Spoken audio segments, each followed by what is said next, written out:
Voici Monsieur Dumay, agriculteur en Crau depuis 30 ans et spécialisé dans la culture du précieux foin de Crau. Nous nous servons de l'irrigation pour arroser nos prés de foin. Donc nous sommes sous des contraintes de calendrier, d'horaire. Ça peut être l'arrosage de la nuit, comme ça peut être le matin ou la pleine journée. Nous sommes amenés à arroser des plants de terre différents, dénivelés. Et avec ça, nous travaillons avec des martilières. Pourquoi êtes-vous venu nous voir? Voilà.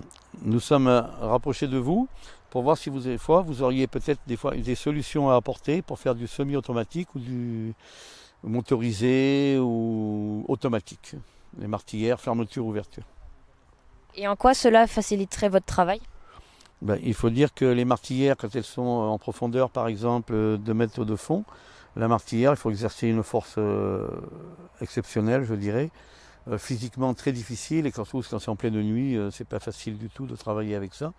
En accord avec notre client, nous avons déterminé le cahier des charges. La martelière doit s'ouvrir en moins de 3 minutes. Nous devons respecter le débit d'eau imposé par le canal, les dimensions de ceux-ci pouvant varier, prendre en compte que l'eau est chargée. Notre système doit donc résister aux intempéries et être autonome en énergie.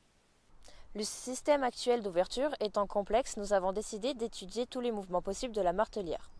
Ensuite, nous avons déterminé la force de l'eau exercée sur l'obturateur, ainsi que le point d'application de la poussée hydrostatique. Ce qui nous a permis de déterminer le moment au niveau de la liaison pivot exercée par l'eau. Ensuite, grâce à Excel et des formules déterminées préalablement, nous avons pu choisir la taille du bras de levier, la force que devra fournir le vérin pour animer le système, ainsi que la course de celui-ci. Et voici le vérin que nous avons choisi.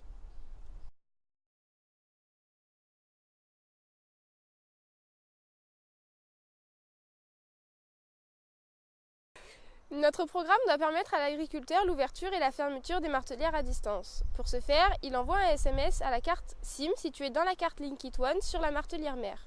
Ensuite, via transmission filaire RS485, l'information est transmise à la carte Arduino, commandant alors l'ouverture ou la fermeture du vérin. Nous utilisons un système de point par point. En effet, la martelière mère qui reçoit l'information va transmettre celle-ci via transmission filaire aux martelières filles situées dans tout le champ. Afin d'automatiser la martelière, nous avons développé une application mobile qui permet soit d'ouvrir, soit de fermer, soit d'envoyer le mode arrosage automatique qui permet d'arroser un champ automatiquement sans avoir besoin de l'aide de Monsieur Dumay. Nous avons déterminé la consommation du système sur une journée d'arrosage pour en déduire la capacité nécessaire de la batterie pour ensuite choisir un panneau solaire. Oui, en totalité, d'après le système mécanique et le système électrique, ce qui a été calculé au niveau de batterie, réserve, etc. et puissance, il n'y a pas de souci, les fins de course et sécurité. Donc bien satisfait sur l'étude qui a été faite et réalisée.